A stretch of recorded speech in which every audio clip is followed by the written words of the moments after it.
Good evening, ladies and gents, and welcome to another Q8 pilot stream, and welcome to Melbourne, Australia. I want to welcome all of you guys here in chat this evening. We have today with us Stan, Drashal, Chris Strobel. Welcome aboard, guys. We have with us Mika Morgan. Hello, my friend. How are you doing? Dad Delanedi, welcome aboard, my friend. Glad to have you here with us this evening. FB, welcome aboard. Glad to have you guys all with me during this live stream where we are going to be taking an early access look at Gold Coast Airport in Australia, courtesy of ORBX, the sponsor of tonight's stream. Duncan, hello Duncan, welcome aboard. We are going to be flying a real-world route Qantas flight today from Melbourne to Gold Coast Airport. It is a bit of a long flight, so we will be using a little bit of time compression that PMDG allows us just to kind of shorten the flight a little bit. The terrain over Australia, I must say, is absolutely breathtaking. Very, very nice scenery and terrain all over Australia. So we're going to be taking a look at that today, having some fun. And upon our arrival, we'll be taking a first look preview at the airport that was developed by ORBX for Microsoft Flight Simulator. All right, so as it is always the case, let's go to the flight briefing, and this is our Volanta app here. Of course, the live flight tracking is available through the pinned message in chat.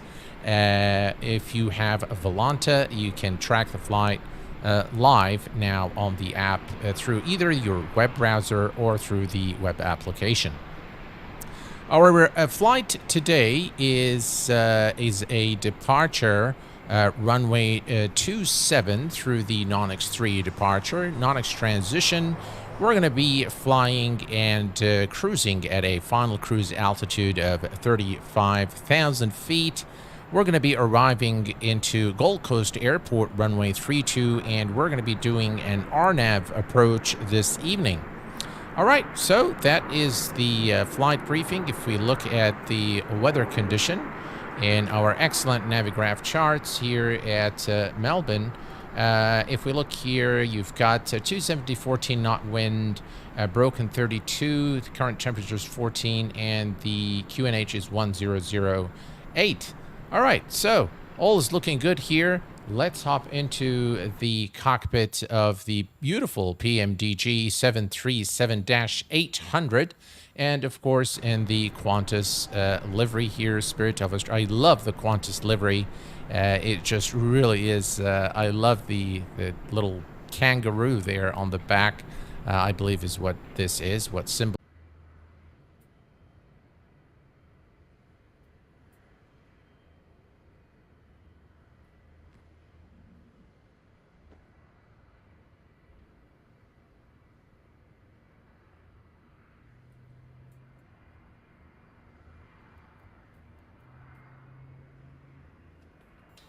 All right, guys, we are finally back in the PMDG at Melbourne, and it appears that my router got stuck downstairs, so I had to run downstairs and fiddle around with the router and get it fixed. Thank you very much, guys, for being patient.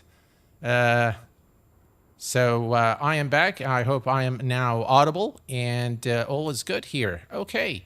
So we are at in close proximity to to runway 27, our departure runway. So let's go back now to the electronic flight bag, and now we can see things loading. Thank God.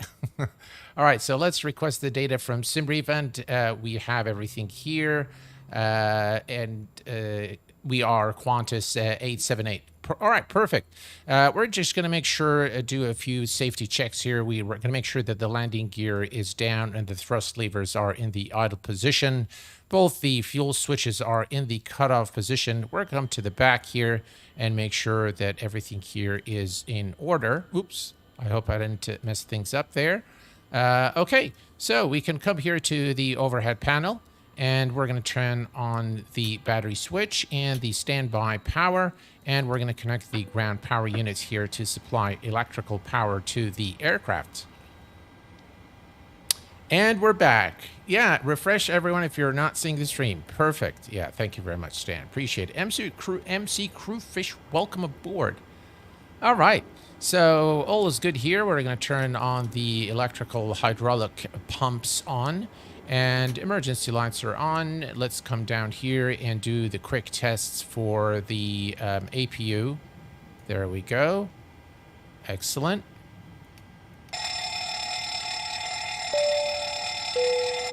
Excellent. Diego, welcome to Captain. Thank you very much, sir, for your membership here at the channel. I appreciate it very much. And thank you all for your patience. I really appreciate it. All right, tests are done here. Let's do the cargo fire test as well. All checks good here. And there we go. We're going to do the other side. Okay, perfect. And while we're at it, we're going to do the light check as well. There we go. Everything here is in tip-top shape. Perfect. We're going to come very quickly here to the overhead panel and check the Mach speed warning test 1 and 2 and the stall warning test 1 and 2. We're going to come here and set the ADDONS to nav mode. Excellent. All checks okay here. And coming down here, we're going to turn on the yaw damper. We're going to turn on the left after fuel pump. And we are good. Okay, so everything here is looking good. We can start programming the MCDU. So let's go ahead and do that. Cancel the master caution. And let's come here and program the flight plan. All right. So we're not going to use FS Action this time. We can use the SimBrief integration. So we're going to go to position in it. We are currently at Melbourne Airport, which is Yankee Mike Lima. And we're going to set that here. We're going to go to the next page, grab the GPS position of our current stand. And we are now looking... Oh, we have a gifted membership from Alex. 5 gifted memberships, ladies and gents, from Alex. Thank you very much, sir, for your support. I appreciate it. Guys, if you've received a membership from Alex, please be sure to say thank you. Thank you very much again, Alex. I appreciate your support, sir. Very, very, very kind of you. Okay, so we are now at Melbourne. We're going to select, we're going to go ahead and say request flight plan. All right, doesn't like that. Okay, there we go. And the SimBrief is Yankee Mike Lima to Yankee Bravo Charlie Golf. So we're going to select that and we're going to say select the route. So now we can say request the flight plan. There we go. And we'll just give it a few moments. I think it's already gotten the flight plan. No, not yet. Okay. So there we go. I think the flight plan is now ready. Let me go to the FMC, go back to the index, indent, position in it, routes. We're going to load the flight plan. Takes a little bit of time to load everything.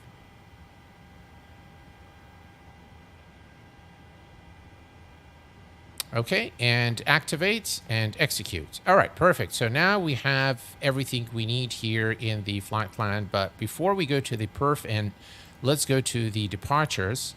The departure is runway 27 through the Nonix 3 departure through the Nonix transition. So we're going to execute that one. We're going to go to the routes page. Now we can see this is to Nonix. All right, so perfect. That's exactly what we're expecting. And then we're going to go back to the arrival. Now the arrival is going through, we're going to arrive into the, let's see here. So the arrival is runway 32. We can do VOR, we can do NDB, or we can do an RNAV approach. So we are at the Berna 2 Alpha. So the Berna to Alpha for runway 32. So that's our star. And we can go for the RNAV X-ray. RNAV X-ray runway 32 through the vehicle transition. And we're going to execute that. Now, if we go to the legs page, you will notice that we have everything here looking good. Excellent. So there are no discontinuities in our flight path. So we are good there.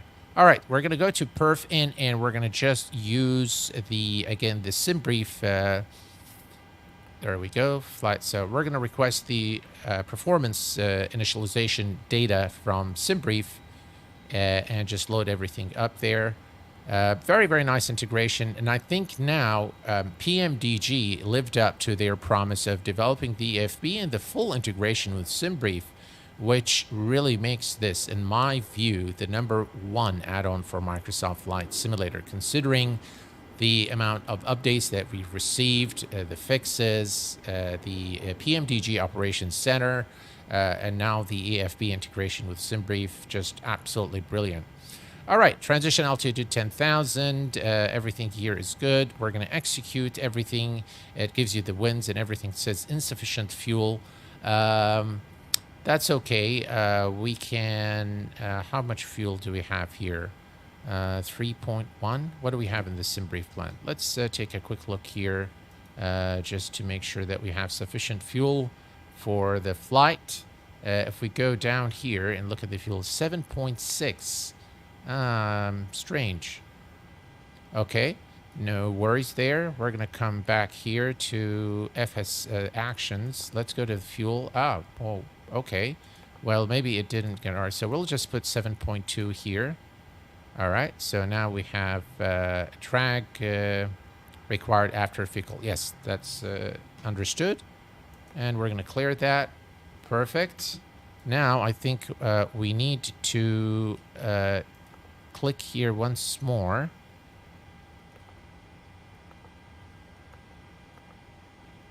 Okay. So we're just going to execute that just to make sure that everything's good. Okay, so all is good here. Let's clear that. We're going to go back to the perf, and we're going to go to the N1 limit. We can derate our takeoff, and then we're going to go to takeoff, and we're going to select flaps 5, and we're going to select the center of gravity 24.2. That's 4.25 trim, and our speeds are V1 117, 118, and 130 for V2. Perfect. We're going to come here, set the ISB to 130. Which is V2. We're going to turn on the flight directors on both sides, and we're going to set the altitude to 35,000 feet for the flight today. Brilliant. A bit of an awkward start to our stream this evening with the disconnection there in the... but thank you very much, guys. Really, I really appreciate you guys hanging out and being patient. I appreciate it. You needed to set the fuel and payload before loading the RTA when you first initialized. That might be the reason. Yeah, that might be the reason. Okay, so everything here is good. Auto brake to rejected takeoff. And let's check the GPWS. Glide slow. Pull up. Wind shear. Wind shear. Wind shear. Terrain. Terrain. Pull up. Airspeed low. Airspeed low.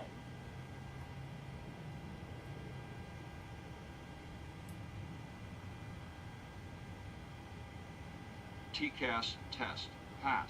All right, TCAS test pass. So we are good there. The altimeter is set, and we are pretty much ready to go now. Okay, let's go to start the APU.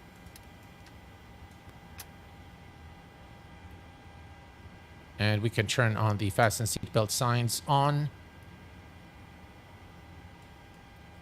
Very nice rendition of Melbourne for Microsoft Flight Sim. And this is by ORBX as well. So this rendition of Melbourne is by ORBX. Link to the scenery used today is available through chat command !scenery.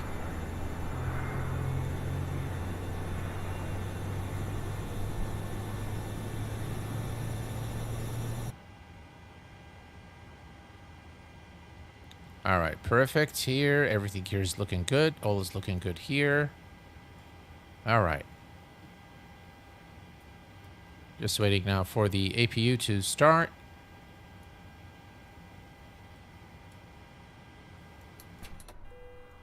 All right, APU is on, APU bleed is on, and the left pack on auto. Recirc fans can go on, trim air can go on, and the window heat can go on. I'm not sure why these this one is fine. The pitot lights were not coming on a previous flight, so I wasn't sure why. All right, so all is good here. The cockpit voice recorder, hold and test for 5 seconds. We can see the green light illuminating, and we are pretty much good to go. Let's turn on our fuel pumps here, and let's get the pushback truck. So we're gonna call GSX here and request for pushback and departure. All right. What is its choice is Qantas. Yeah, we'll go with Qantas. No worries there.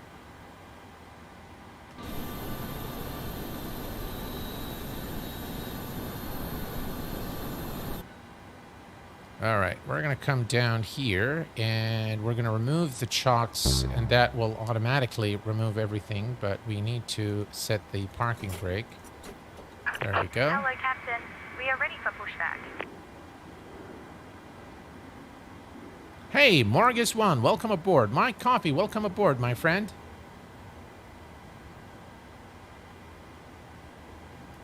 I think we need to come back here, FMC, and Departure checks completed.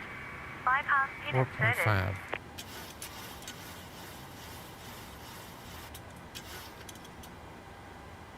Okay, I think that's close enough. Perfect.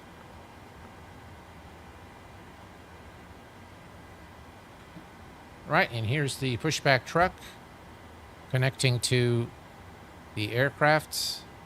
Very cool. Locking gear. The accent's quite nice. All right, here we go.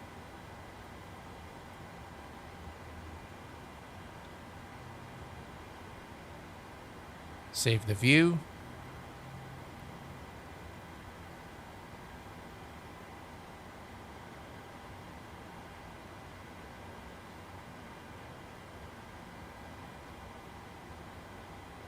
The jetway looks a bit broken. I'm not sure. Could be. All right, so we're going to do nose to the right. Nose to the right, yes. Tail to the left. Release parking brakes, please. All right.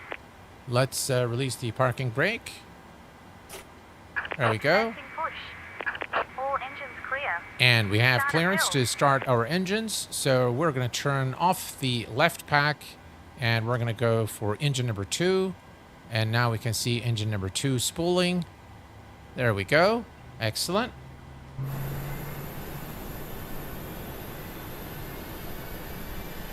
I love PMDG. Everything comes out of this company is sheer quality. Very, very nice.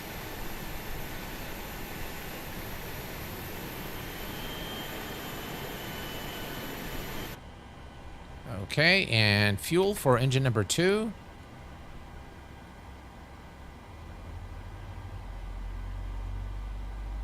Such a nice airport in such a nice country.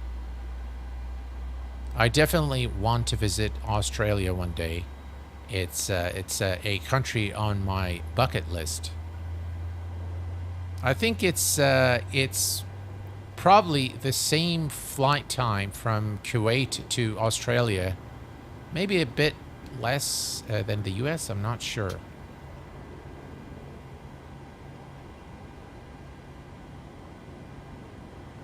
All right, there's a Qatar Airways departing right there. All right, we have a good start on engine number 2. Let's go and start engine number 1. Please set parking brakes. All righty. Waiting your confirmation for a good engine start. All right, we're starting engine number 2. Engine number 1, beg your pardon. So we're just going to let it start. There we go, engine number 1. And we can now go to GSX. We'll just confirm that everything is okay so that we can be on our way. We have a good engine start. Please disconnect. Unlocking gear. Unlocking gear. All right, and before we forget TCAS, we'll set it there. Excellent. Let's set our flaps. Flaps 5 for departure.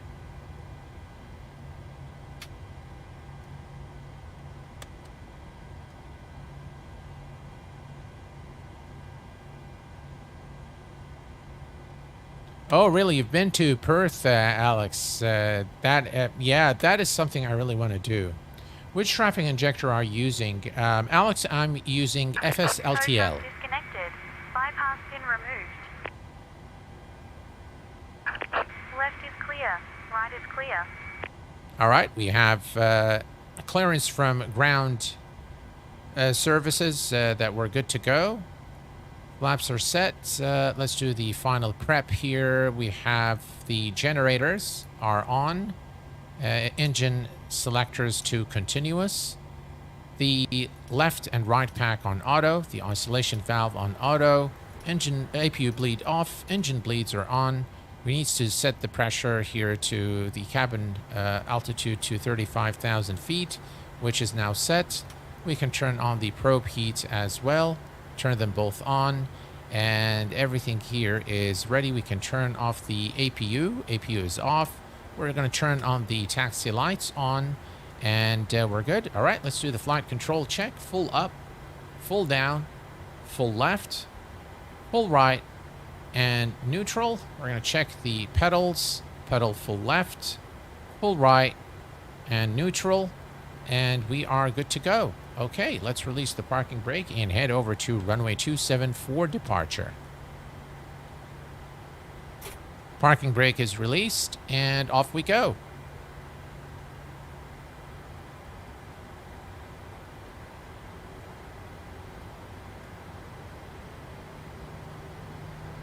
All right, I think I need to do one thing.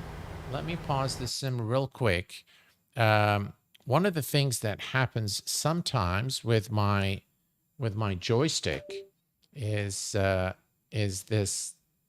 It kind of becomes jittery for some reason, and I have to unplug the USB cable and bring it back so that you see now the joystick, the throttle is smooth, the movement smooth, it's not jittery anymore.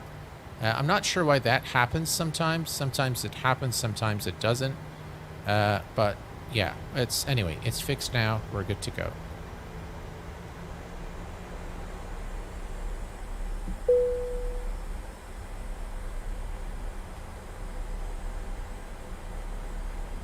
Alrighty.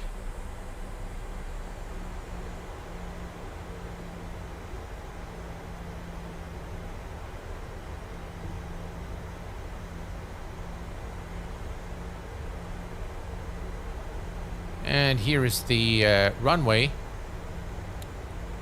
So normally I like to pick spots that are close to the runway so that we don't taxi for very long.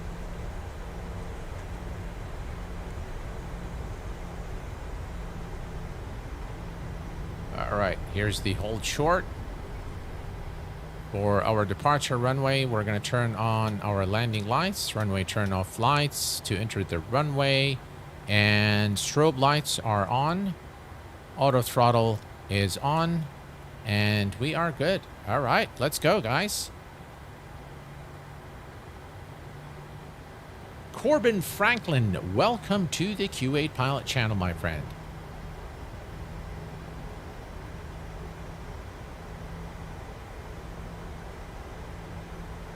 Right, runway heading is 270.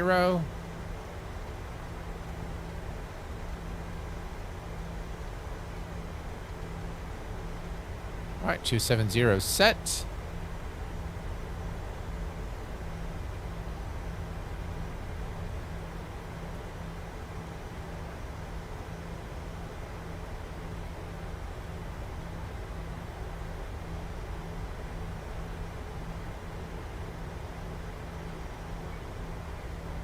beautiful looking sky with the clouds there.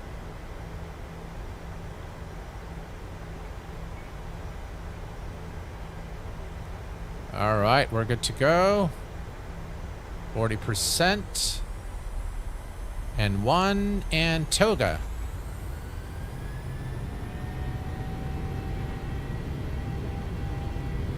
A little bit of forward pressure on the stick. 80 knots. 100 knots. Release the pressure on the yoke. V1. Rotate.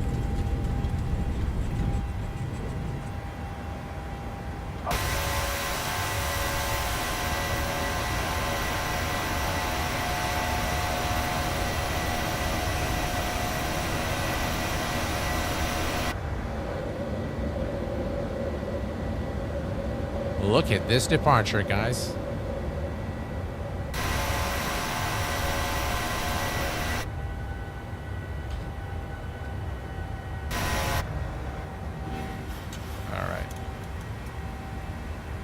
All right, we're above 1,000 feet, so we're gonna go VNav, LNav, and Command A engaged. Lock the parking brake in position. Let's go to flaps 1.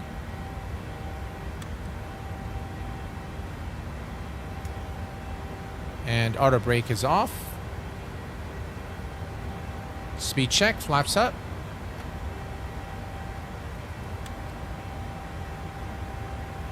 Omari Joseph, welcome aboard. Very nice to see you, sir.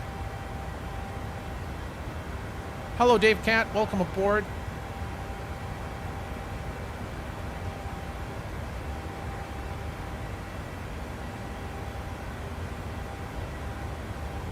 All right, continue the climb. Here's a look at the outside, guys.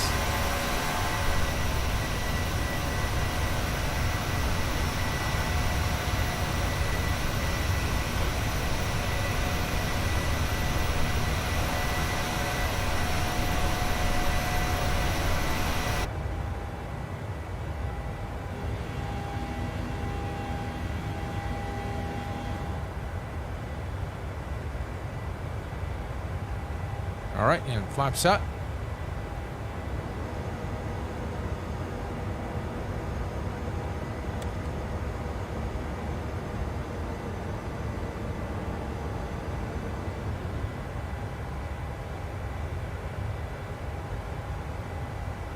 Look at that view.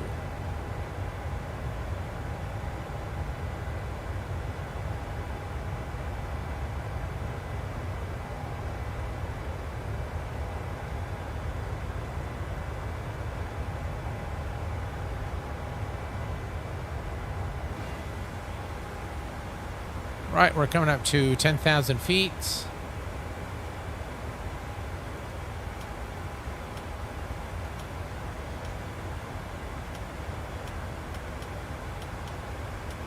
Runway turn off lights, taxi lights off, engine selectors back to auto, and we didn't turn those on, so we'll turn them on now. Okay, so we're going to release the passengers as well. And everything else is per design intent. 10,000 feet, Barrow standard.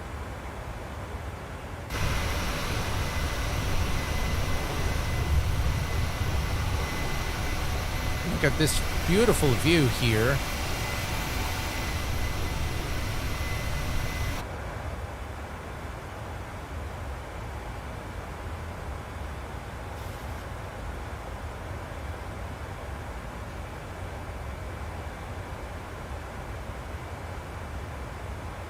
All right, so a bit of a tutorial for you guys. A lot of you have asked me how to calculate top of descent, and I have a very sort of a rule of thumb for calculating top of descent. But in order to obtain better accuracy, it is always best that you calculate the TOD not from the platform altitude as a reference, as a final reference, but from the actual airport elevation. So if we look, for example, let's suppose that you know, for our airport today, if we go to our destination airport, which is Gold Coast, and if I go here and let's see if I have the airport info here. So if I go to the airport info, and let's take a quick look here, that's the ATIS. All right, so that's the airport elevation right there. So the airport elevation is 21. And we are, of course, going to be considering a 3-degree glide slope. So the first thing you want to do is we're going to go to the calculator here. All right, so we have 21, and we are, let's say that we're going to be cruising at 35,000 feet, 35,000 feet. If you subtract that from 21, all right, so if I subtract that from 21, and I get that, and then you divide this by, you can remove, by the way, the zeros if they're all zeros. So if you divide that by 1,000, okay, and then you multiply that by 3, there is your top of descent. Now this is more accurate because you are going to be doing the actual TOD calculation from the airport elevation and not from the platform altitude. So, we have a gifted membership from Thrust Set Simulation, just gifted 10 Q8 pilot memberships. Thrust Set Simulations, thank you so very much, sir, for your support. I really, really appreciate that. That's very, very kind of you. Thank you very, very much. Guys, please make sure that you say thank you if you've received a gifted membership from Thrust Set Simulations or from Alex earlier today on the stream. So this is basically how you calculate top of descent. Always refer to the airport elevation, get that number, and subtract it from your current altitude. Then you can multiply that number by 3 and divide it by 1,000.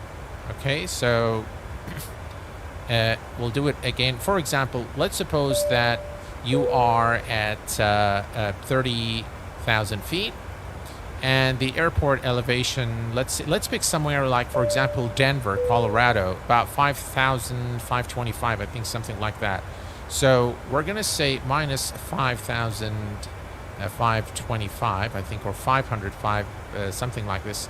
Anyway, so that is the result that you have there. You're going to multiply this by 3, and then you divide this by 1,000, and this is the result. So you need to start the descent 74 nautical miles out from your destination.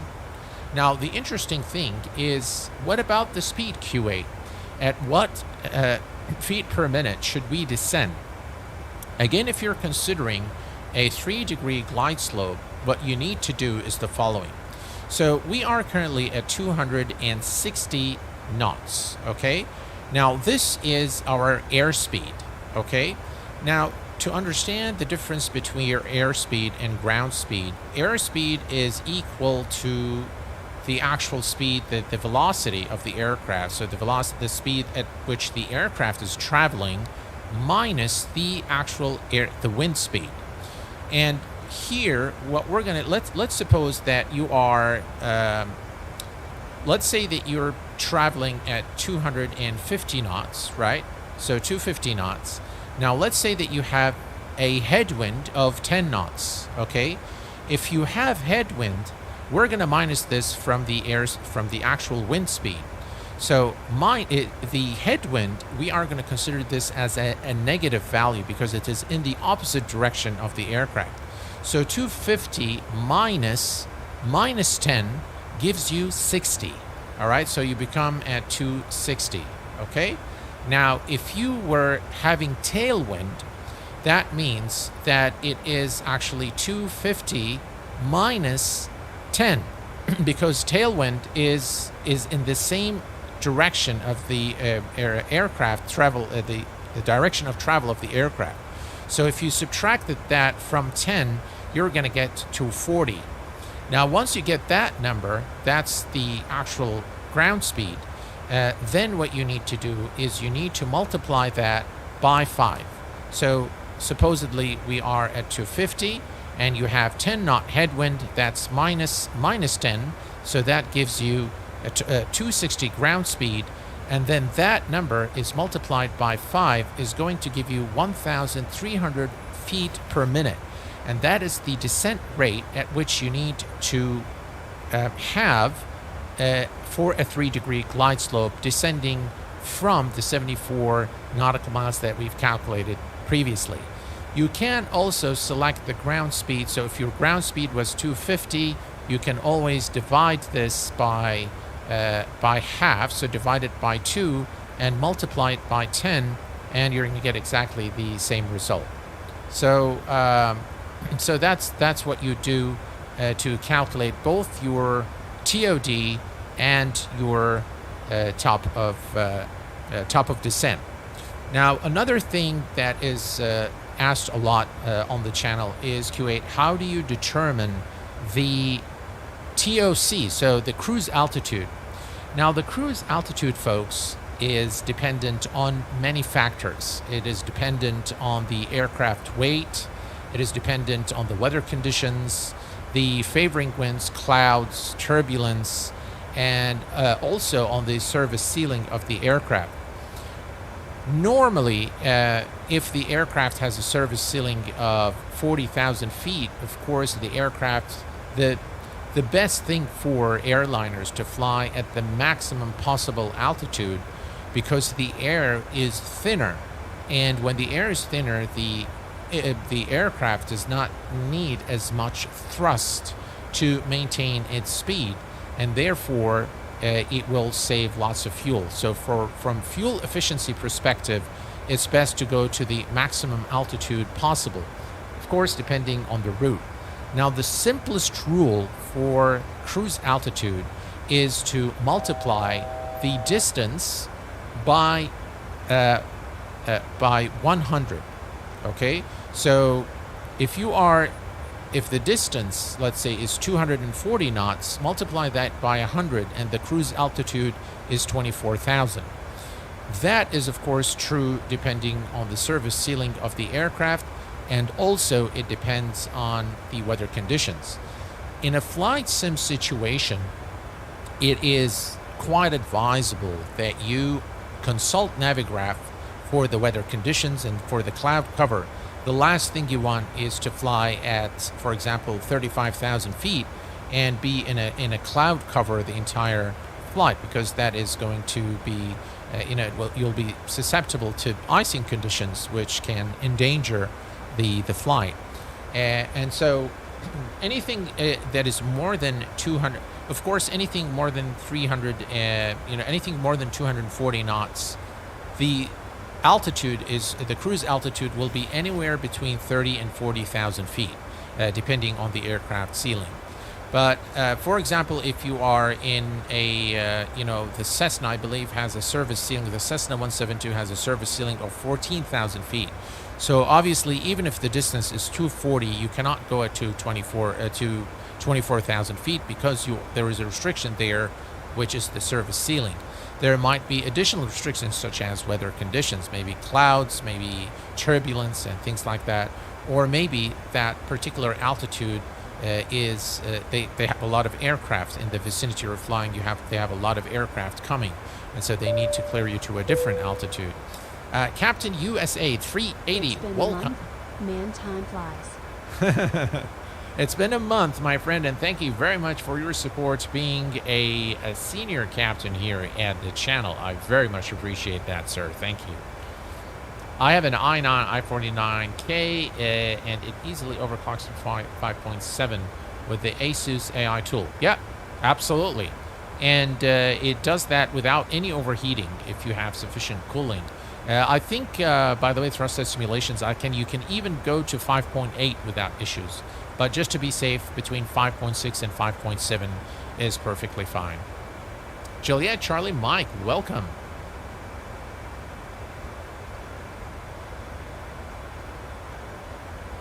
No pressurization on the 172 either. That limits the ceiling. That is correct. Hello there, Steve Band. Welcome aboard. Very good to hear from you, my friend. Glad to have you here with us this evening.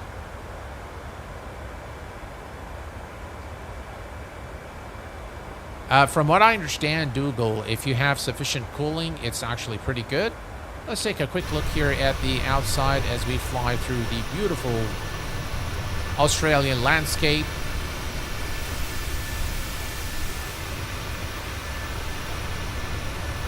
Look at that, guys. Wow, it's really nice. All right, we're gonna take a quick look here at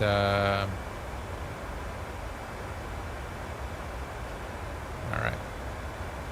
I'm not going to definitely go to it's let's see here.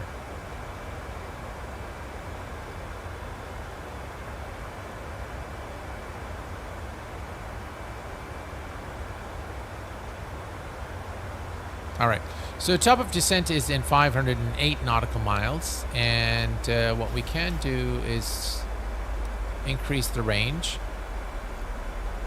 What is it complaining about? Drag after, okay, so that's fine. All right, so here's what I'm gonna do. I am going to go to our flight plan. So the last waypoint is runway 32. All right, so let's go to the fix. We're gonna type in here RW32. We're gonna enter that here, and we're gonna add 320 and 10-degree ring. Okay, perfect. So that's just for situational awareness, and we are good. Excellent.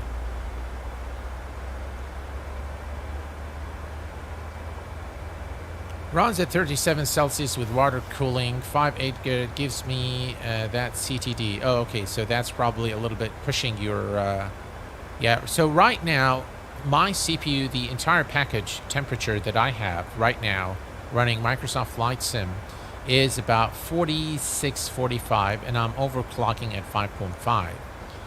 Now, normally at idle, I get about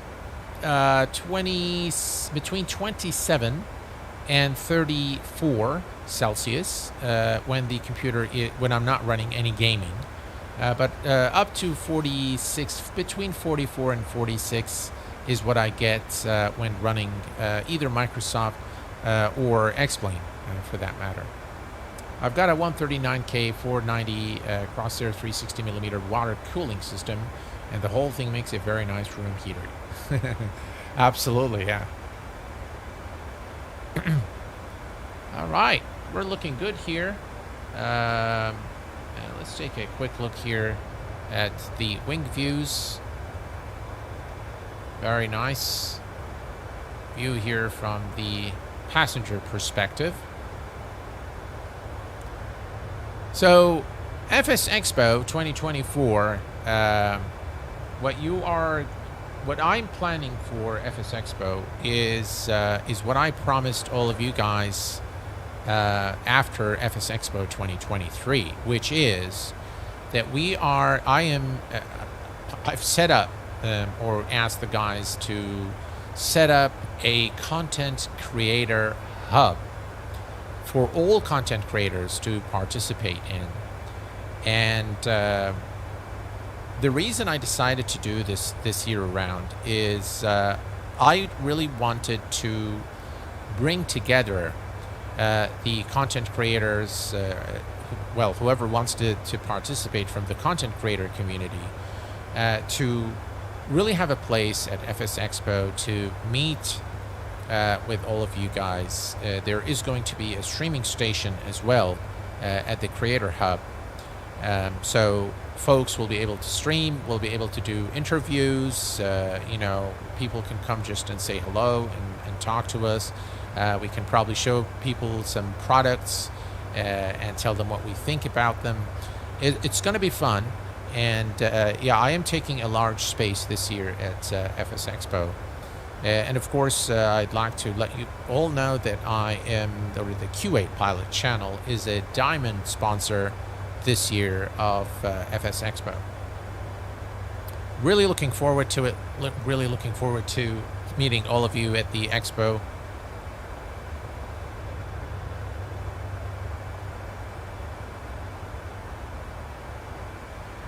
All right, we are going to enable time compression here, and that will save us some time because the flight is a long flight into Gold Coast Airport here in Australia. So we are at about 474 nautical miles. That should bring the time by half. So we'll just leave it there until we are ready to descend. Speaking of the descent, if we go to our legs page, there is no frequency or anything like that. But what we can do, the runway at Gold Coast Airport is a short runway.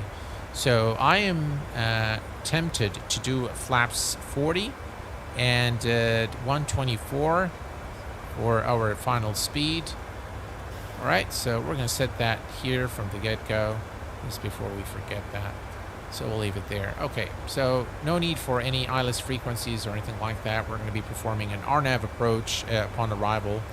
So if we look at our flight plan here, and let me just zoom in so you guys can see it properly. All right, so if I step through, you'll see that this is TD and this is the arrival. Let me do that. I think that's better. All right, so now you can see it better. Okay, so we have 5,000 at Fickle, and that's the 10 nautical mile ring that you can see here. So we'll start configuring the aircraft at exactly the 10 nautical mile range. We have this at 4,000, 4,000, and then 2,000 for the final approach altitude for runway 32 at Gold Coast Airport. Okay, brilliant. That is set. We'll switch this back to map. We can bring the traffic here, and we'll put the terrain on this side, and we'll put the weather on this side, and we're good.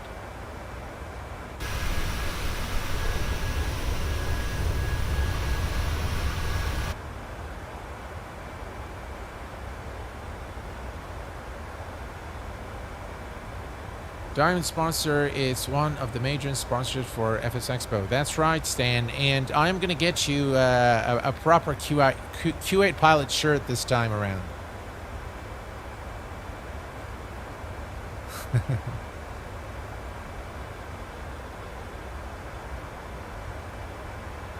Yeah, I hope that Laminar. I hope that Austin Meyer shows up in Las Vegas this year.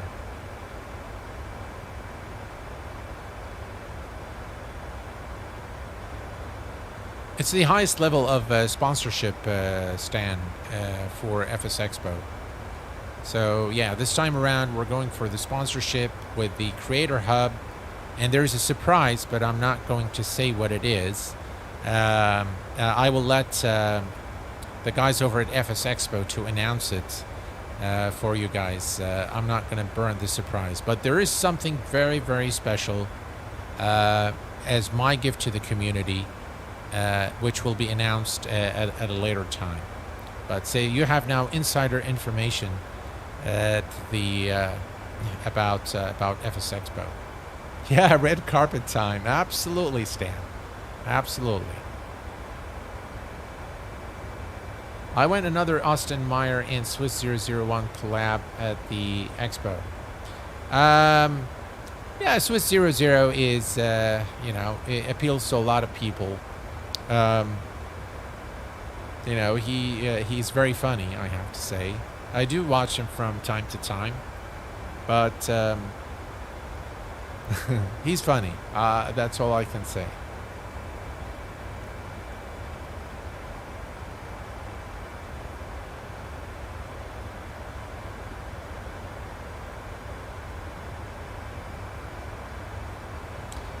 Righty, if we look here, we are now 356 nautical miles and flying over Australia. Australia's huge, by the way. But flying over Australia, certain parts of Australia, is just absolutely breathtaking. Very, very nice. By the way, this Saturday, we are going to be streaming the YXEG 737, or I might go for the V-Flight Air Twin Comanche. If you guys don't mind, let me know which aircraft you want me to fly on Saturday. And we are going to be taking a look at Manchester Airport by Thai Models, which was recently released for X-Plane 12. So do let me know, which one do you prefer? Do you prefer a Twin Comanche flight, or a Twin Comanche, or the YXEG 737?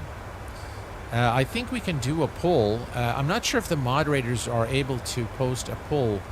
Stan, would you mind trying, or Drashal, Alex, do you mind checking out if you guys can see if you can add a poll?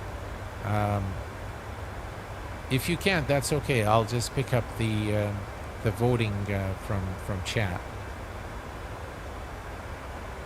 Let me see if I can't add a poll. Okay. Let me start here. For, let's see, Saturday stream.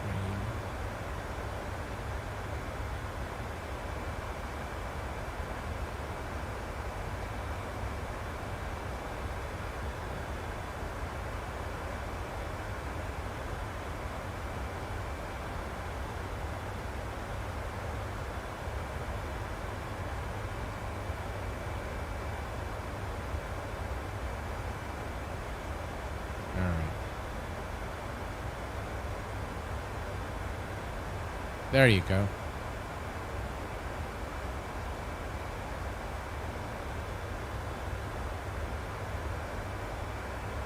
All right, so the poll is there. The V-Flight Air Twin Comanche, Chris. V-Flight Air has an excellent Comanche, and yeah, I am more than happy to fly the Twin Comanche. Still want to vote 767-400. Go ahead, go right ahead, Alex. No worries there.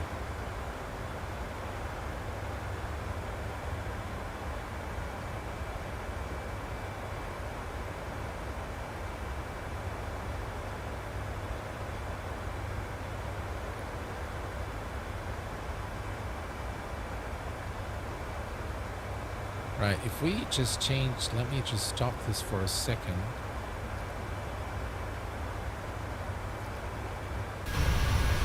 Just look at the beautiful terrain here in Australia. Look at that. Flying in Australia is just really a joy.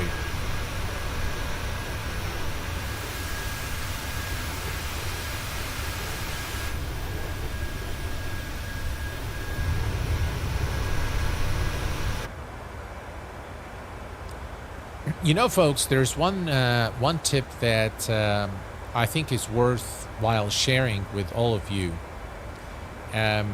Over time, when you're using your PC, there are, you know, drivers that can go outdated, you know, some registry issues. You know, you normally do like a install and uninstall, and that leaves a lot of leftovers. It leaves a lot of you know, links that are no longer valid, and over a period of time, those things can really hinder the performance of your machine. It can cause stuttering. It can, you know, cause slowness. It can even, in some cases, cause CTDs and the, you know, BSODs, blue screen of death. So every once in a while, I highly recommend, one, that you should clean your fans, your PC fans, to make sure that the airflow is, you know, it enters into your PC and cools down your PC properly, because lots of dust can clog these fans sometimes. So that's one thing. But more than that, what really matters is to clean your PC from all the residue of files and things that you don't need that starts accumulating with time. One other tip that I highly recommend is when you update your NVIDIA driver or your graphic card driver, always do a clean install. Do not do the express installation.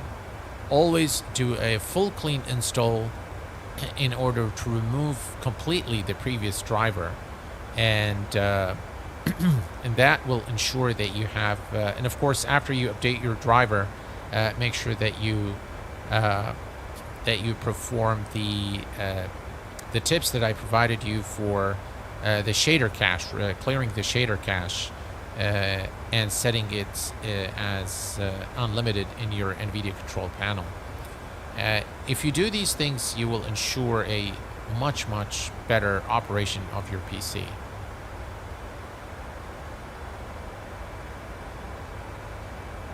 We have a wood burner, so oh yeah, that would be a very good to. I heard you mention chopper ride while in Vegas. Grand Canyon tour. We can either do the Grand Canyon or the Mojave. I'm not sure which one is available or is going to be available. They are quite nice. I've tried. I think I've tried the Grand Canyon back in 2017. And it was just a blast for $230, I think it was. I'm not exactly sure how much it was. Now, I think it was a little more than that.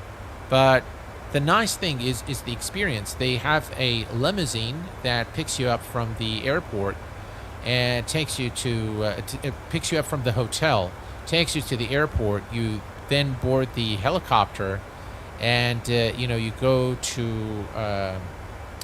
you go through the Grand Canyon mountains, and then you land in a small area where they have a restaurant, and so dinner is already ready, is being prepared while we're en route. We had the dinner, we got back on the helicopter. There was, of course, this is not just, it's not exclusive, so you've got other people with you, which is kind of fun because I like meeting new people.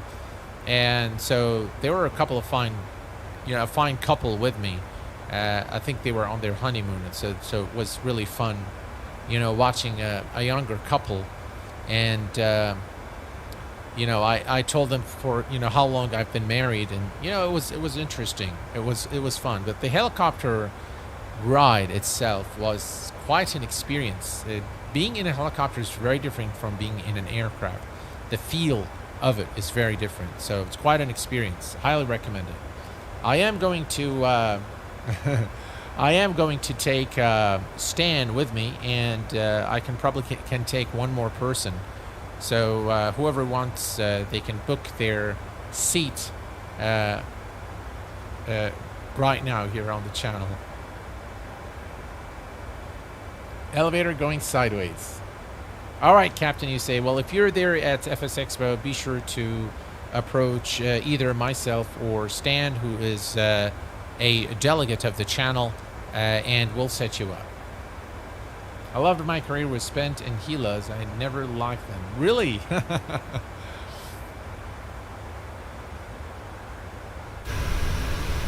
Here's a look at the beautiful terrain here in Australia. Look at that, guys.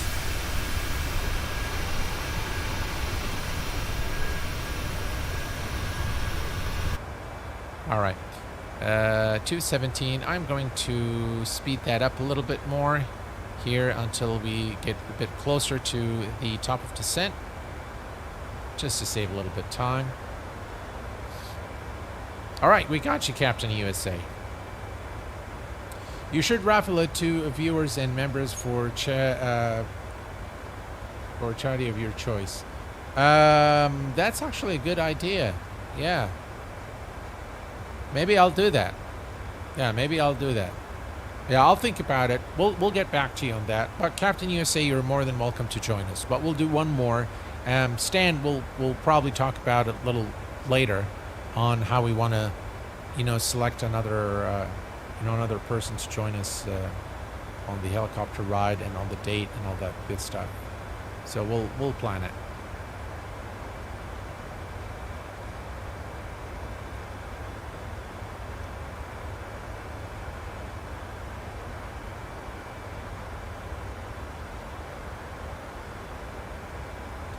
Alrighty. We are currently 193 nautical miles from Gold Coast Airport, and we're almost now at, we're going to be arriving shortly into our destination. And of course, upon arrival, we are going to be taking a look, a preview, first look at Gold Coast Airport by ORBX, the sponsor of our stream this evening, and I'd like to thank them very much for their sponsorship.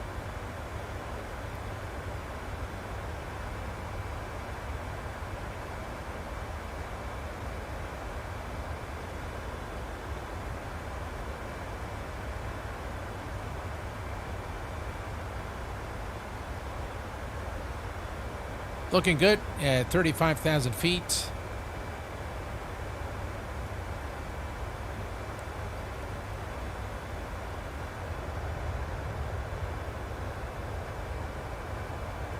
Here's a look then an engine view here. Again, you can see the terrain is just absolutely gorgeous in Australia.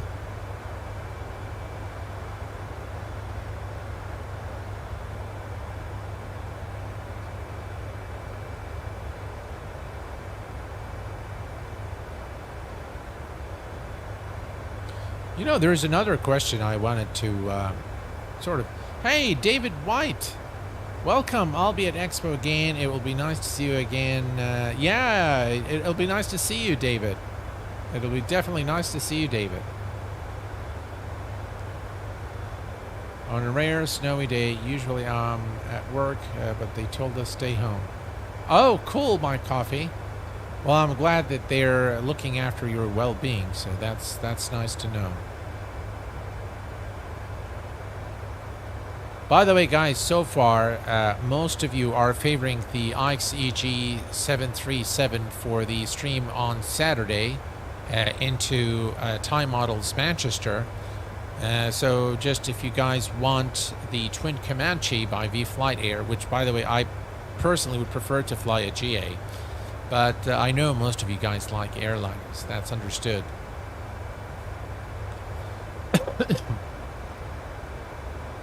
I think most of us, most flight sim enthusiasts prefer airliners. They prefer the big planes, and I can understand why. But I'll tell you guys, when I fly GA aircraft, I get a lot more fulfillment and satisfaction flying them, especially when flying an X-plane. By the way, I love GA aircraft. They're just so much fun, and you really, you know, your skills are really shown when you fly a general aviation aircraft, a smaller aircraft.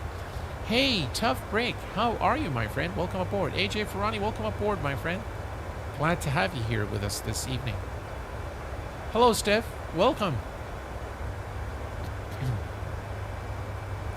Yeah, definitely. The low level flying is absolutely great. Repscallion, welcome aboard, my friend. Nothing but GA for me. Yay, you're my kind of man. Yeah. Oh, look at that. Just jaw-dropping. The scenery in Microsoft Flight Sim is jaw-dropping. Very, very nice.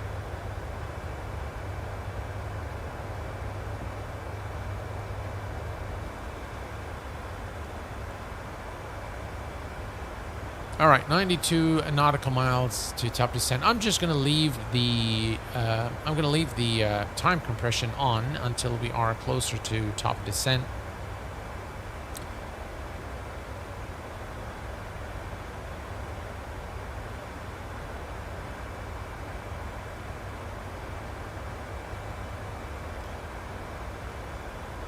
As a former pilot, there is nothing wrong with automation when it relieves a load on the pilot. Absolutely.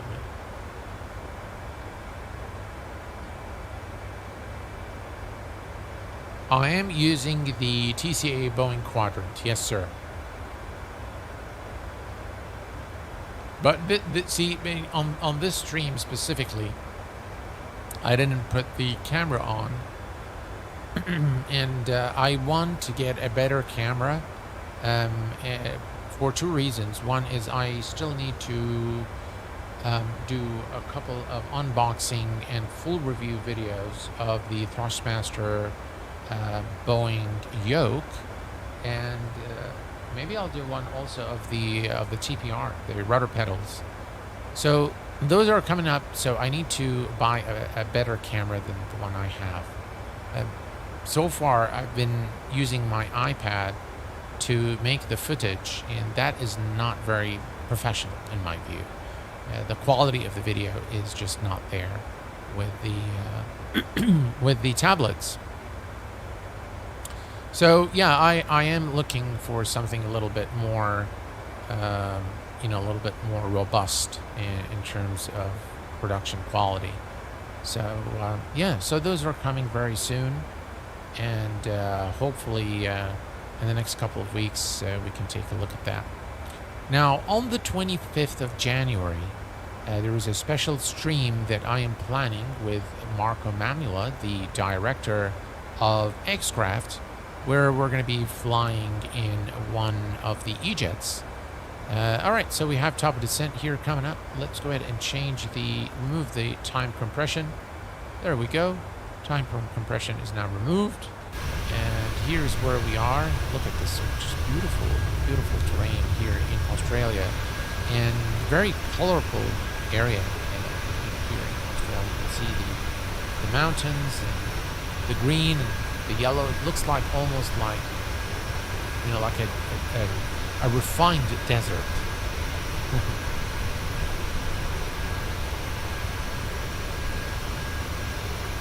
Hasso, hello, my friend. Any idea what the first sorry, what is that?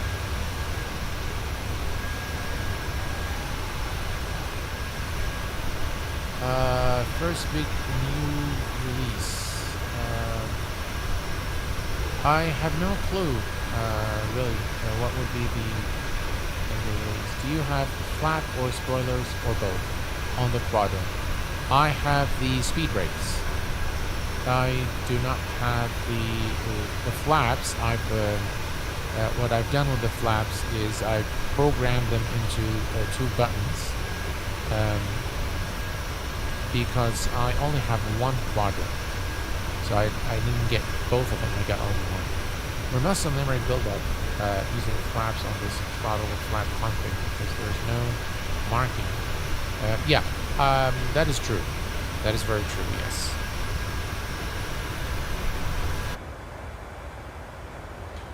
All right, so here's top of descent. Let's go ahead and change the MCP altitude to 2,000 feet.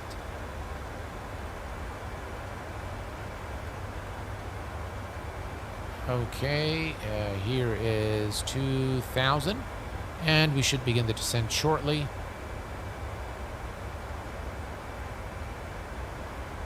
Into our destination. Engine volume is too high. All right, sorry about that.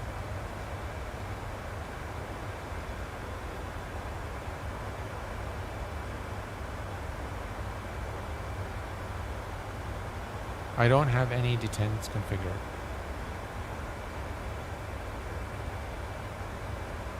Just map out a couple of switches for flaps up and flaps down, and that's it, you're good to go.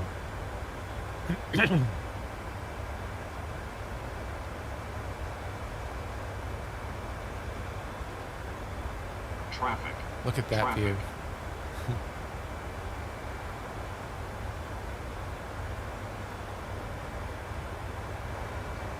Descend. Just really Descend. lovely flying over Australia. I love flying over Australia and New Zealand. Very, very nice. Both are very nice countries. What is saying? Traffic, traffic. Increase. Where is the descent. traffic? You guys see it? I certainly don't see anything. Ah, there is something that looks like just passed by us. No, that's like, what is it? Is it above us? don't see anything.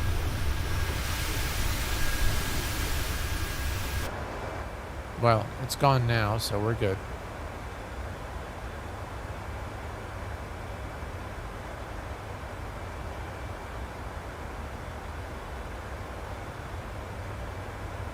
Yeah, the best thing with the Thrustmaster Boeing quadrant is to use one of the buttons, available buttons, to set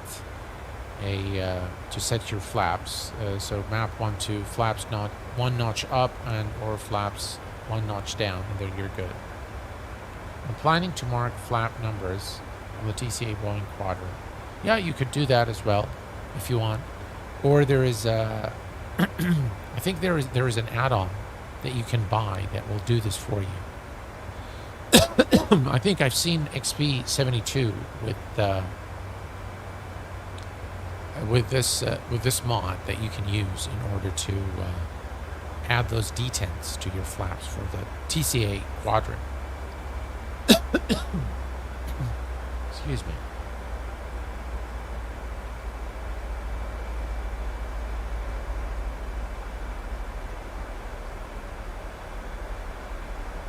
All right. We have now begun the descent from 35,000 feet to 2,000. And we should be arriving into our destination shortly.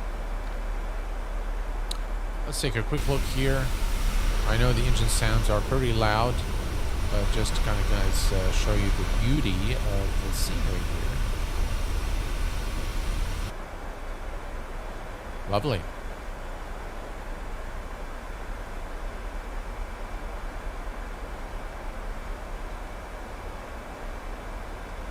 All right, let's take a quick look at the weather at our destination airport today, which is Gold Coast Airport. Let's go to flights, and we're going to select the weather.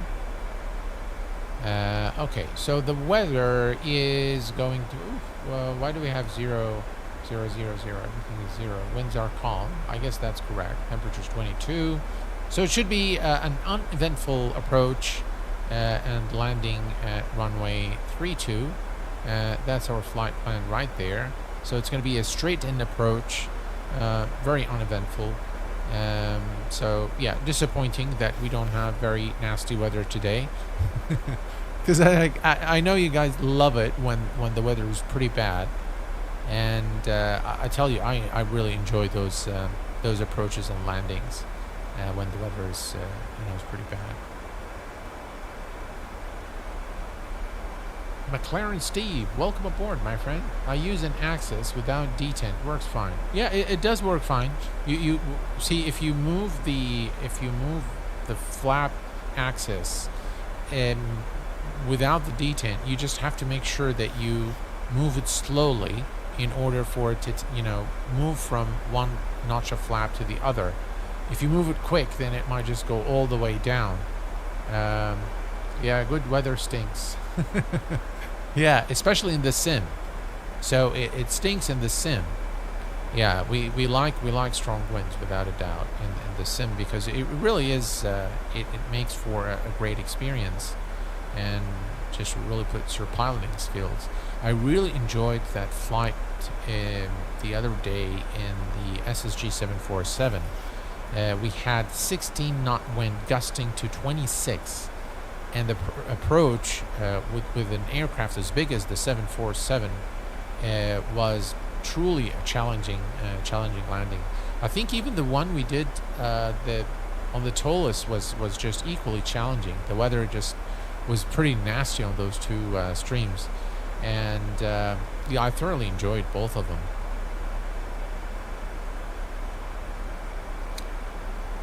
Aside from all of that, on a personal note, I can tell you that I am planning a fixed schedule for streaming and for making videos. I might revert in the coming period to making more videos than streams. But that is going to depend on how much time I have. I am going to be starting a program, it's called the Chief Digital Officer Program.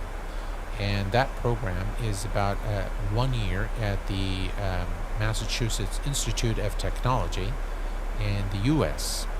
The program is, for the most part, an online program, but it will require physical presence at the campus at some point. And for that reason, it will probably take a little bit of my time that I have dedicated to flight simming. You guys shouldn't feel like a significant reduction in content, but maybe I will cut down a little bit on the streams and maybe revert more to the video format during this time. I'll try to keep 3 days of streaming, which is Saturday, Tuesday, and Thursday. I hope I can stick to that. I just have not been sticking to that timing, simply because sometimes, quite honestly, guys, sometimes I just don't feel like doing it. Just one fine day you wake up and you just feel like, I just don't want to stream today, and I don't want to do any videos. And you know what? I don't even want to open the PC. I don't want to turn on my PC. I get them. I get those days. Professor Q-Lite, I like the sound of that. Yeah, well, it's always good to make investments in yourself. And what I thought is I've been making investments in a lot of things lately, and I just wanted to, give myself also something back. It's called the care for the carers, if you will. So yeah, I do want to do something for me, and I want to do this program. So yeah, so it might take I'll try to squeeze more hours for streaming, but I'll see. I'll see how it goes. I just don't want to. I don't want to reach the point where I feel overwhelmed. Is the word. So yeah. Grab your parachute. Hello, my friend. Welcome aboard. Thank you very much, Stan. Appreciate it, my friend. Mike, I really wanted to become a professor. It's something that I really enjoy, and I never really knew that I enjoyed being a teacher until actually I was in college. And homework first, yeah. That's right, Stan. Yeah, all the homework and the assignments and the case studies that we're going to need to read and all that good stuff. Yeah. So back when I was in college, I had a professor, the professor that taught me computer graphics. May his soul rest in peace. He passed away a few years back. Dr. Tariq Alamuddin. He was one of the best professors I've had. And he was actually, he used to work for Cal State University, but he was also an advisor to NASA. He helped NASA develop the wing visualization for their spacecrafts. So he wrote part of the program that did the visual analysis on how the wind actually works on those wings when on those big delta wings when the when the spacecraft takes off vertically and then it starts moving changes the angle of the motion. And so very, very interesting subject that that he was working on, and I had the absolute pleasure and the privilege of being associated with this university in the US and this specific professor. So part of my senior graduation project, Dr. Alamuddin said, look, Sam, I don't want you to do something traditional. I could ask you to do for example, a program like Paint, right? What we have today on PC and Paint. But I don't want you to do that. I want you to do something non-conventional, something we haven't done before. And I was very intimidated in the beginning, because it's not easy being a teacher, let alone, you know, being a good teacher. But he said, I want you to teach 21st century computing.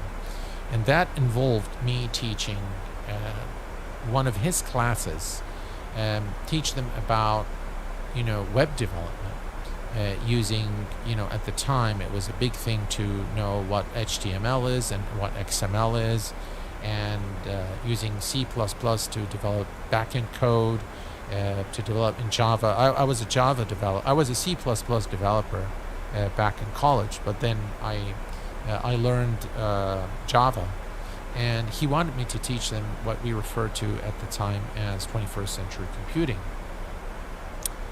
And it was a very rewarding experience, being a teacher, you know, for one full semester. And I taught one of his classes. I did everything from, you know, the lectures to the exams to the grading and all that good stuff. So I really felt that it's something I should probably be doing. And I really saw myself as a professor, you know, as somebody who teaches people.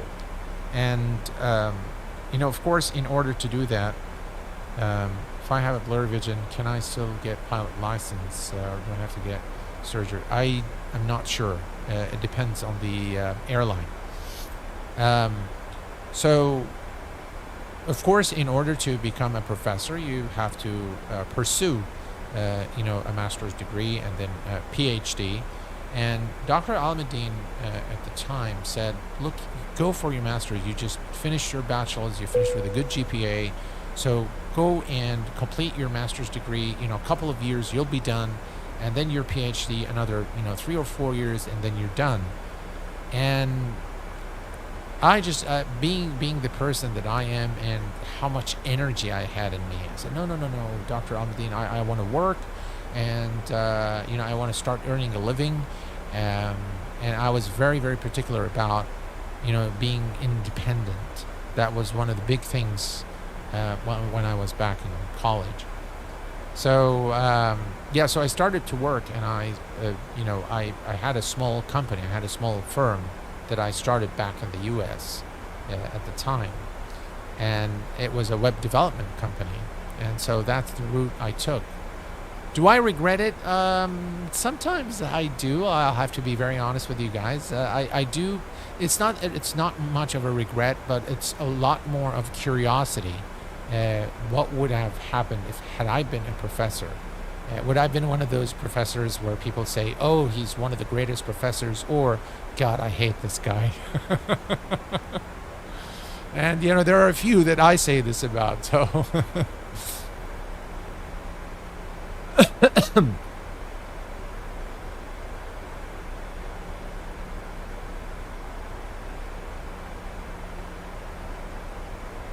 PG is a physical head damage, according to my wife. It's really not easy. No, it's not. No, it's not. College for 20 years now. Oh, well, tell her I said hello. Yeah, that's not easy for sure. All right. So, guys, we are now approaching Gold Coast Airport here in Australia, and I cannot help but to say that I just really love flying over Australia. It's just very, very nice and very varied terrain. So, yeah, we are going to take a quick look. Here's the 10 nautical miles, 13,000 feet. At 10,000, we're gonna set the barrow, and we have a restriction at 9,000, 7,000, and 5,000. So 3 restrictions to come here as we continue the descent, and then we'll be at our destination.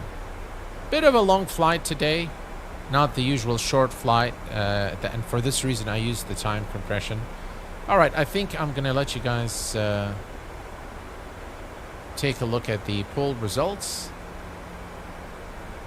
I'm sure you would have been well liked, Sam. Well, I'd like to think so, that's for sure. Yeah.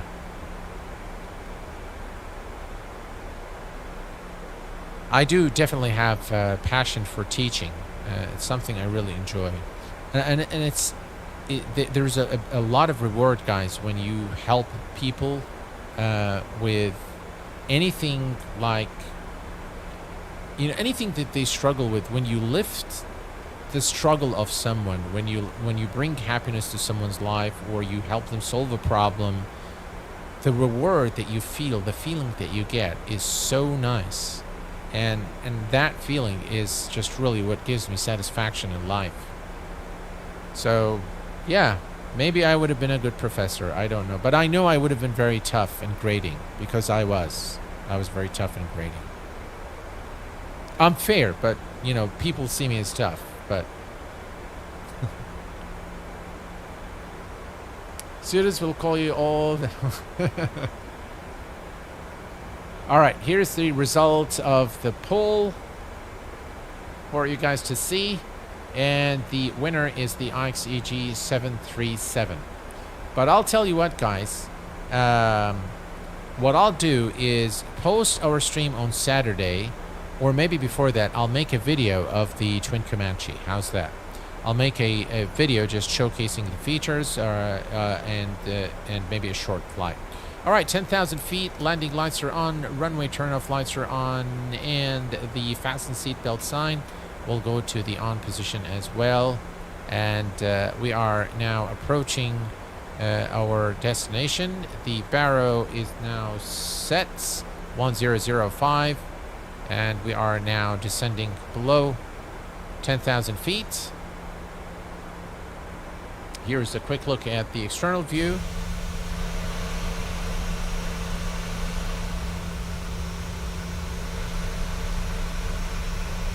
Looks very nice.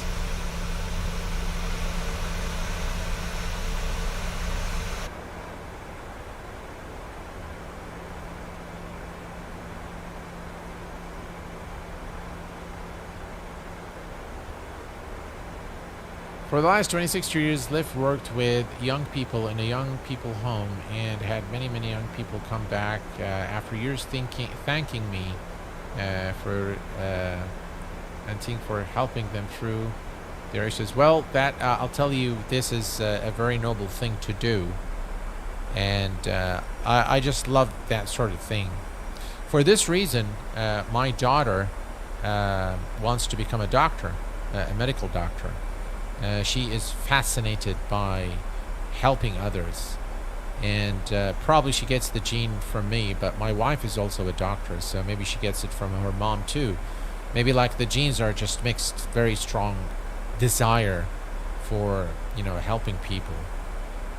It's just a beautiful feeling to be able to help someone and lift their agony, or help resolve a problem, or help them with solving even a math problem. You know, sometimes you really don't know, you know, the little things you do in life, how much they mean to people. And yeah, for this reason, I like to do a lot of that. I like to do lots of helping, and this is why I started the channel. This is for the very reason why I have started this channel, is to share the knowledge, to help people out, and for them to enjoy this hobby as much as they can. And it was a venue for me to exercise my desire to be sort of like a professor, or somebody who can help people or share the knowledge with people. That's really what drives me. Is the Cessna V-Flight Air 150 worth it? Chris, I do not recommend it. It's probably the only V-Flight Air aircraft that I do not recommend, is the Cessna 150. It's okay, but it's not great, if you ask me. They do have, though, the Piper Cherokee and the Twin Comanche. Both are great aircraft. I'll make videos of both of them in the coming days. All right, 6,000. Let's reduce the range here so we can see the decel point as we descend through 6,000 for 2,000. The airport is now ahead of us, and here's a look again at the coast as we arrive at Gold Coast Airport in Australia.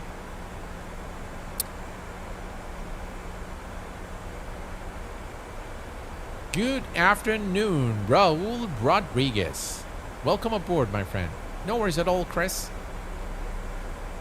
The same reason I started my channel and to help people going through difficult times. Big advocate of supporting mental health.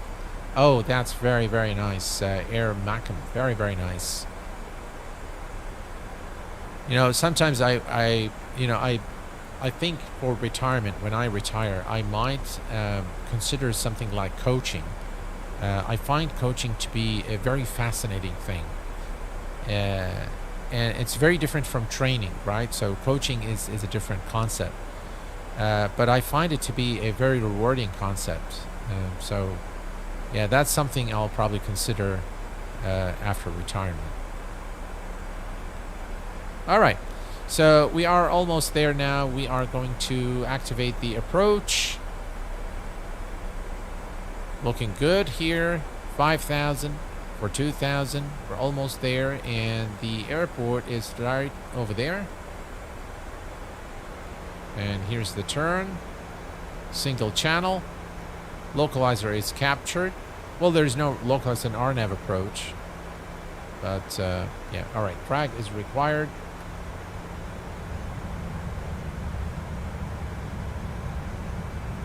Let's go ahead and slow the aircraft down.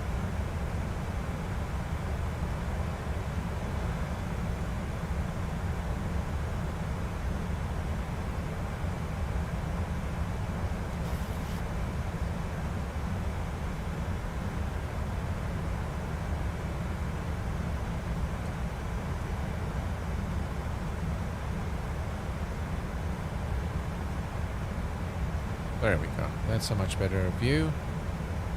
Right, looking good. 4,000. We are on the glide slope there.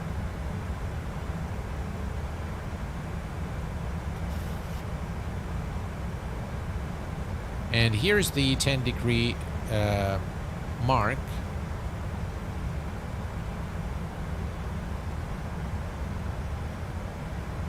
All right, 319 degrees. Runway heading is set. Okay, let's arm the speed brake. Engine switches to continuous. Auto brake to number 2. Right, and let's take the speed down to 160 knots.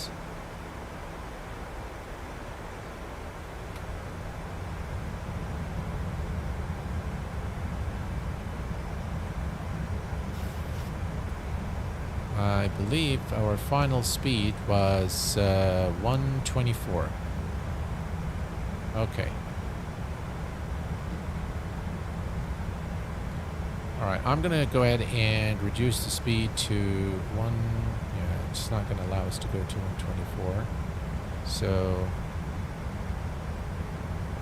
let's do 150, 56. Okay. Let me go ahead and lower the landing gear. And flaps 1. Radio altimeter.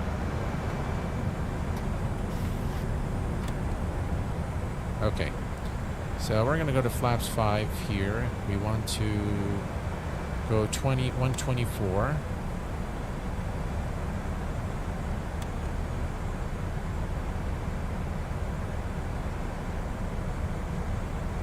We're pretty light.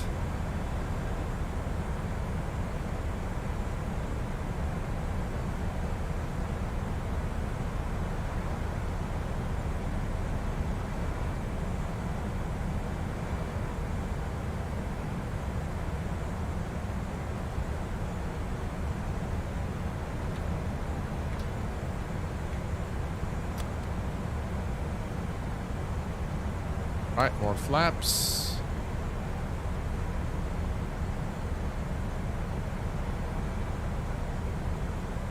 Flaps 15.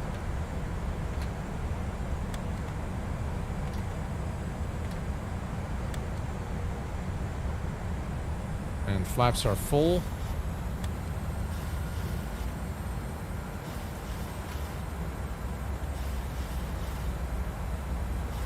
Alright.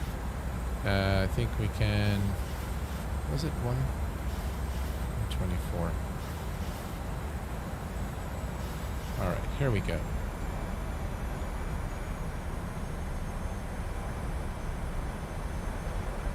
All right, looking good, guys.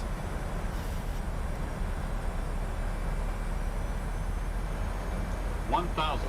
1,000 feet. We are going to disconnect the autopilot. What happened? Oops. Oh, okay. It was just a stutter there. It was a long one. All right. Auto throttle disengaged.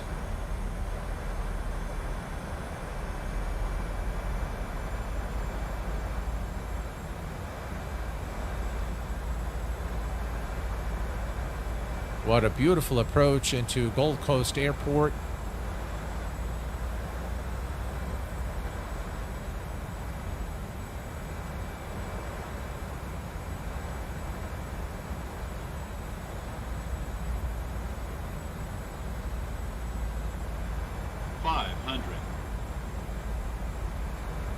We don't want to hit those trees, do we now?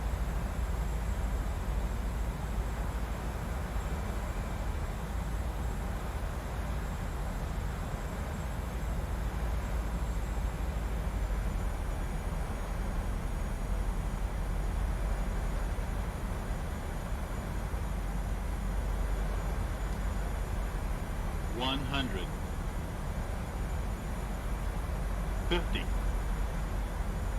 $30, $20, $10.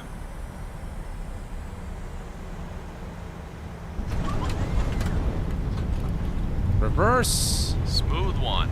That's what people pay for.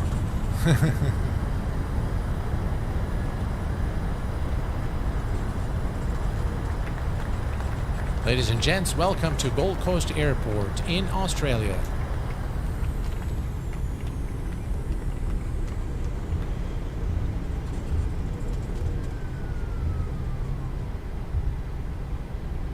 All right.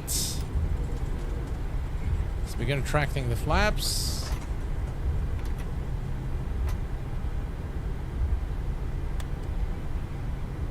That was pretty cool.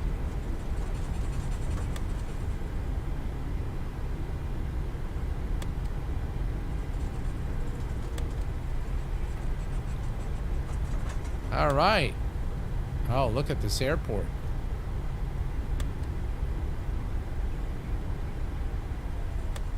Right, landing lights, so we can clean up now.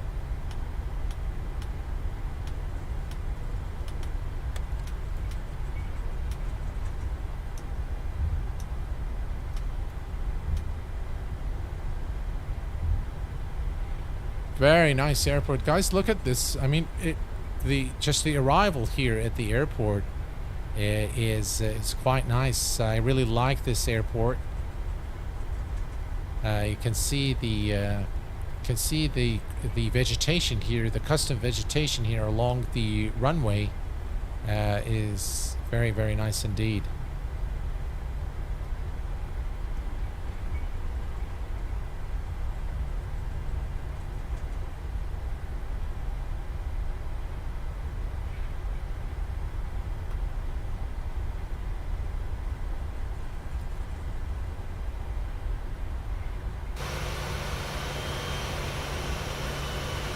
I think you can see it better now. You can see all the custom vegetation here. Very nicely done by ORBX.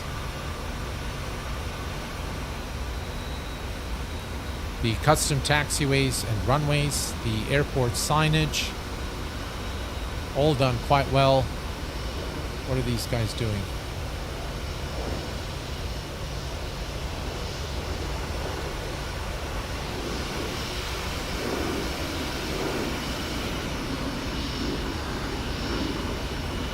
They're gonna wait for me to go right through them, unfortunately.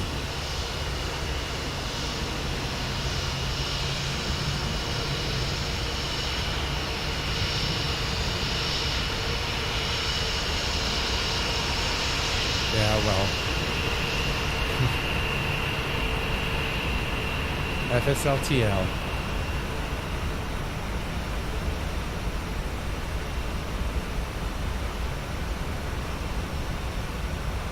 All right. Now I think you can see the custom vegetation here a lot better, and you can see it. You can see this is hand-placed objects there, which is quite nice. Little palm tree there. Control tower. You can see those little. What's that over there? Is that a fire department there? It looks like that. Looks that way. What do you guys think? I think it looks pretty nice, doesn't it? Again, I really like the details, the ground details there. You can see the marking on the ground. The texture work is very nice.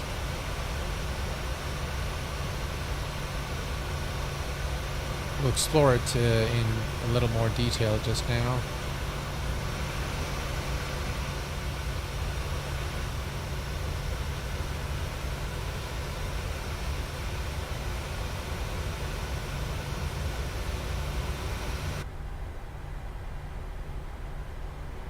Again, I think from the cockpit perspective, I think you can see the details alongside the taxiway and the runways. We'll take a look at the night lighting too.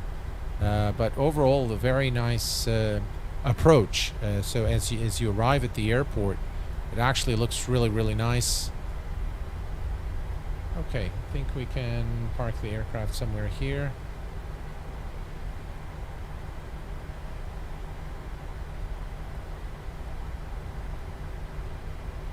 There we go.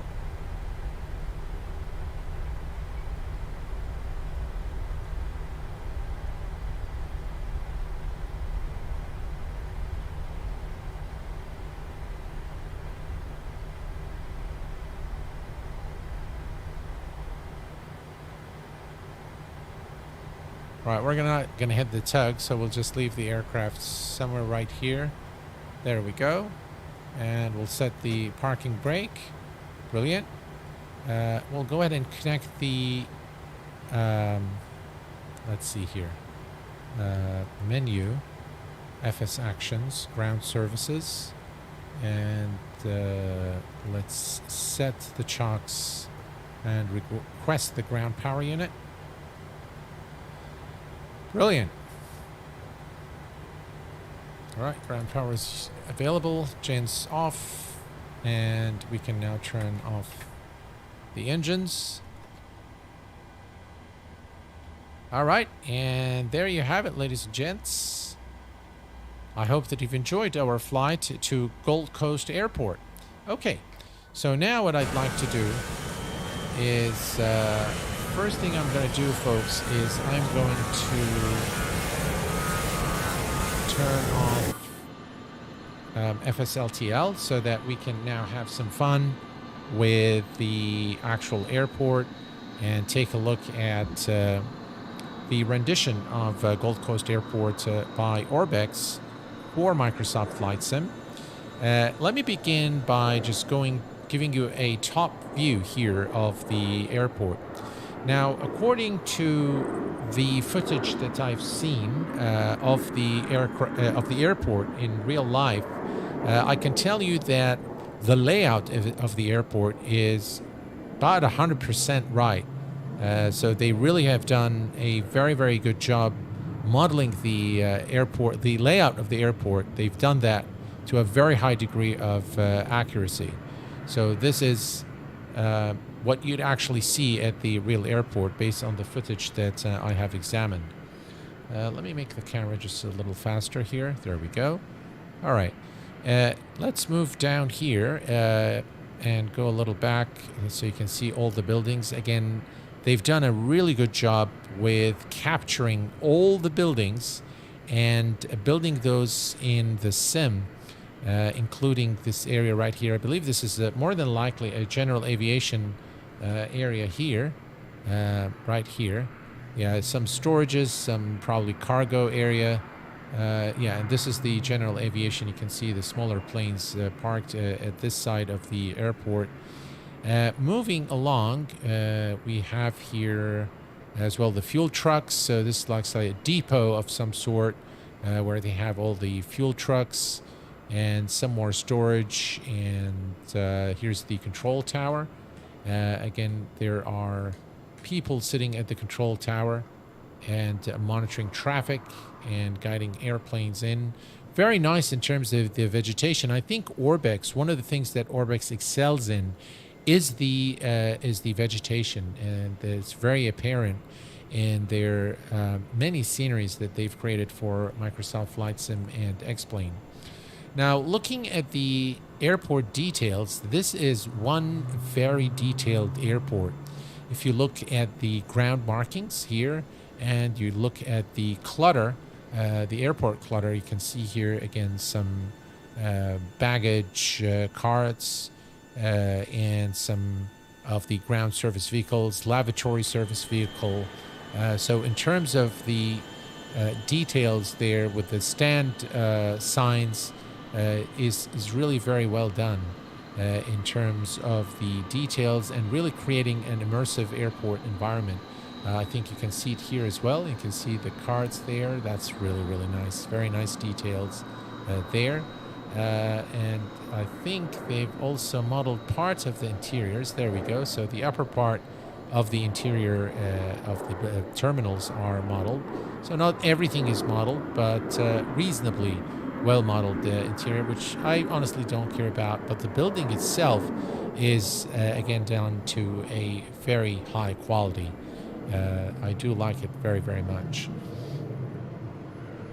Okay, so if we look again back to this side here, we can see again all the parking lots are filled with cars, which creates again for a very immersive experience as you look through the airport. And what I really like is the entrance area of the airport. This looks like some sort of a hotel here, if I'm not mistaken. Yeah, that's more than likely a hotel, which hasn't been modeled, properly. But this is where I really start. What I really like what they've done here. You can see all the signage, the placement of the trees. Some texturing probably needs work. So you can see this area here is not right. But by the way, this is early access, so this is not representative of the final version of the airport. And there's no release date as of yet. I will probably stream it again once it's released. But again, this will give you an idea of the level of detail that ORBX has introduced in this specific airport. Again, you can see here the parking lot area. Look at that. You can even see the budget, Payless, National, Avis. And you can see again the parking area here, and you can also see the entrance into the airport. If you move over here, you have the departures and arrivals. There we go. Here again, very, very nice rendition of the airport. Now, normally I'll be very honest with you guys. I don't normally when I'm flying for fun, I don't normally look at the sceneries in detail, but in some cases I do. When I'm just really wanting to have fun and see how detailed a developer is and what their work, what kind of work they do, then yeah. But overall, I like the most important thing for me is the feel of the airport on approach, on takeoff, on landing and approach, and as I come to taxi to the gate. That's the most important experience. And I think they've done, even look at the air conditioning units have been modeled there on top of the building. So overall, I really like this airport. Let me take you guys to the other part here. This is the international arrivals as well. So, and then you've got this little roundabout here where it seems like this is a bus area, where the buses normally come to drop passengers or pick up passengers. Again, very nicely modeled by ORBX. Lovely airport. Gold Coast, there you go. Again, the vegetation is all over the airport, hand-placed vegetation to represent what you'd see in the real airport. This is outside the scenery boundaries. Yeah, overall, this is a very nice rendition of Gold Coast Airport based on the images and videos that I have seen of the actual airport. And with that, definitely Chris, ORBX always excelled and always rocked. They're an excellent company all around. All right, folks. Well, this is going to bring us to the conclusion of our live stream today. I want to really thank you for your patience at the beginning when I've had issues with the internet. I want to thank you very much for your patience. I want to thank you very much for your support. Thank you for all the gifted memberships, and thank you, ORBX, for sponsoring this stream. Until next time, please take care of yourselves and each other, and I will see you all very soon. Thanks for tuning in, and as always, good night.